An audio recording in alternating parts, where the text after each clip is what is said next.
애플이 에어택으로 알려졌던 사물 위치 추적, 트래킹 서비스를 공식적으로 시작했습니다. 다만 애플의 에어태그가 아닌 서드파티에서 제작한 트래커를 Find My에서 띄워서 볼 수 있는 형태로 시작하게 되었습니다. 애플은 미국 현지 시간 4월 7일 서드파티 트래커와 애플의 Find My 앱을 통해서 다양한 제품의 위치를 쉽게 추적할 수 있게 되었다고 공식 발표하였습니다. 또 이에 맞추어서 FMCA라는 개발자용 테스트 프로그램도 공개하였습니다. 우선 공식적으로 시작되는 비즈니스 방식은 애플 인증 프로그램이죠. Made for iPhone MFI의 일부로 애플 Find My 인증 프로그램으로 진행됩니다. 이제는 이런 인증 마크가 있다면 애플 기기를 통해서 쉽게 등록하고 찾아볼 수 있다는 뜻이 되겠습니다. 처음 서비스 게시 알림과 함께 발표된 서드파티 업체는 애플 서드파티 기기로 가장 유명하죠. 백인사의 사운드폰 프리덤 이어버드입니다. $99로 에어팟보다 가격이 저렴하면서 에어팟에만 제공되었던 찾기 기능이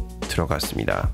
두 번째는 2020년 레드닷 디자인상을 수상한 벤무프의 전기 자전거입니다. 벤무프의 전기 자전거는 200만원대로 가격이 높은 편입니다. 이에 따라서 항상 도난 위험이 도사리고 있다고 할 수 있는데요. 벤무프 자전거에는 이를 상쇄하기 위한 자체 제작된 도난 방지 장치가 내장되어 있습니다. 주차되어 있는 자전거에 손을 대는 순간 경보와 함께 자전거 주인에게 위치가 그대로 전달되게 됩니다. 또한 리모트 락 기능이 있어서 해당하는 앱을 통해서 자전거를 사용할 수 없도록 잠글 수도 있습니다. 여기에 더해서 이제 Find My를 사용할 수 있게 되었습니다. 그리고 세 번째는 애플 에어태그를 가늠해 볼 수 있는 트래커인 치폴로사의 원스팟입니다. 치폴로사의 제품은 타일과 매우 유사하다고 할 수 있는데요. 기존 버전의 경우에는 블루투스를 사용하는 방식의 제품을 선보였고 애플 Find My에 적용될 새로운 제품은 6월부터 발송될 예정에 있습니다. 정확한 스펙에 대한 정보가 공개되진 않았지만 울트라 와이드밴드 방식으로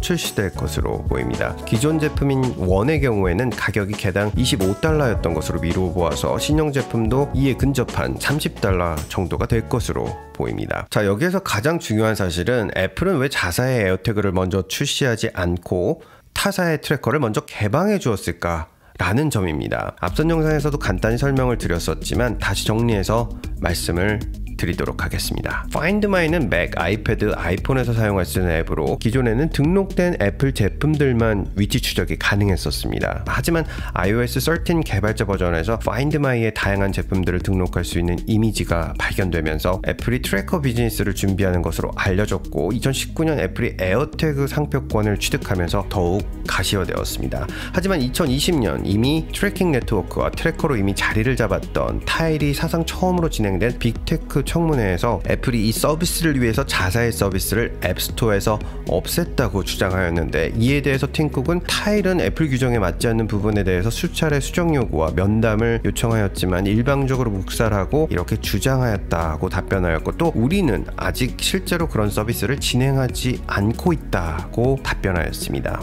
이후부터 에픽 게임즈의 포트나잇의 인앱 결제 분쟁과 함께 타일이 소송을 제기하게 될 것이라는 관측이 있었고 에픽 게임즈의 경우에는 미국은 물론 유럽연합까지 반독점 근거로 소송전을 확대해 나가고 있습니다. 앞선 영상에서 애플이 에어태그를 출시하는 경우에는 득보다 오히려 독이 될 수 있다고 말씀을 드렸었는데요. 바로 이 문제 때문이었습니다. 하지만 애플이 이를 강행할 이유가 전혀 없습니다. 우린 여기서 애플의 뛰어난 전략을 다시금 엿볼 수 있습니다. 애플은 에어태그의 출시를 미루고 서드파티에게 개방함으로써 제품 전략이 아닌 플랫폼 전략을 선택했다라고 볼 수 있습니다. 애플 입장에서는 플랫폼을 애플이 독점하는 것이 아닌 시장에 개방해서 수많은 기업들과 상생하겠다고 보여지는 것이죠. 하지만 중요한 점은 Find My에서 애플 트래커를 사용하기 위해서는 MFI 인증이 필수로 요구됩니다. 다시 말해서 결국 선택권은 애플에게 있죠. MFI는 애플이 제시하는 애플 표준 방식으로 제작된 제품들이라고 할 수 있는데 대표적인 MFI 인증에는 라이트닝 케이블이 있습니다. 인증을 받지 않은 제품은 사용조차 불가능하죠. 애플은 이에 대해 충전 중 화재의 위험성이나 기기를 보호하기 위한 측면을 강조하고 있는데 인증 비용도 들어가고 물론 기술 방식 방식에 아주 자세히 기술을 하여야 인증을 받을 수 있습니다. 또 애플이 자사 기준으로 설정하는 해당하는 칩을 사용해야 인증을 한다는 식의 규정을 만들면 업체들은 이를 무조건 따라야 인증 배지를 유지할 수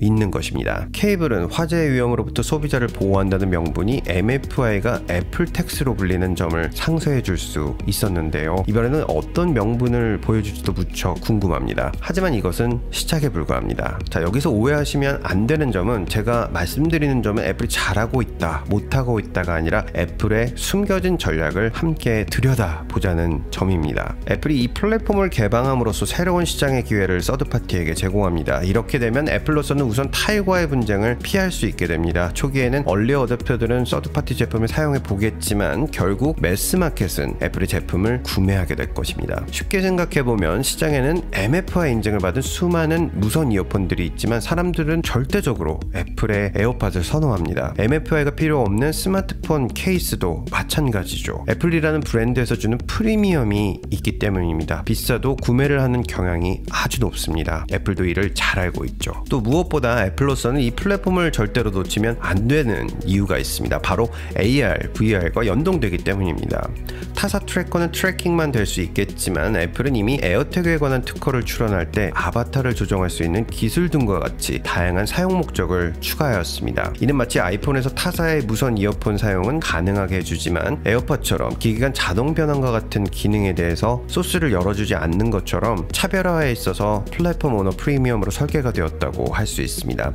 이미 애플이 승리하는 게임이죠. 많은 사람들은 이 서비스가 초기에는 잃어버린 물건을 지도에서 찾는 방식으로 알겠지만 애플은 이미 이 UWB와 애플 글래스를 사용해서 벽 너머에 있는 물건도 쉽게 찾을 수 있고 아바타를 조정하는 정밀 시뮬레이션 게임, 사용자의 움직임이나 자세를 교정할 수 있는 피트니스, 군대나 경찰의 워게임으로 사용하는 서비스로 고려해 두었다고 할 수 있습니다. 이렇게 시장이 생겨나면 초기 MFI 인증으로 사용된 핵심 사용자의 정보는 애플이 모두 갖게 되고 타일과의 분쟁은 자연스럽게 조정이 되면서도 가장 핵심적인 지도 플랫폼은 애플이 가져가고 또 애플은 AR, VR과 연동이 되는 새로운 생태계를 창출하게 되는 것입니다. 물론 서비스 자체는 매우 반가운 일입니다. 하지만 이러한 점 때문에 논란의 소지가 있는데요. WWDC 2021에서 어떻게 연계될 것인지에 대한 애플의 설명을 기대해 보도록 하겠습니다. 감사합니다. 보스턴에서 루트9이었습니다.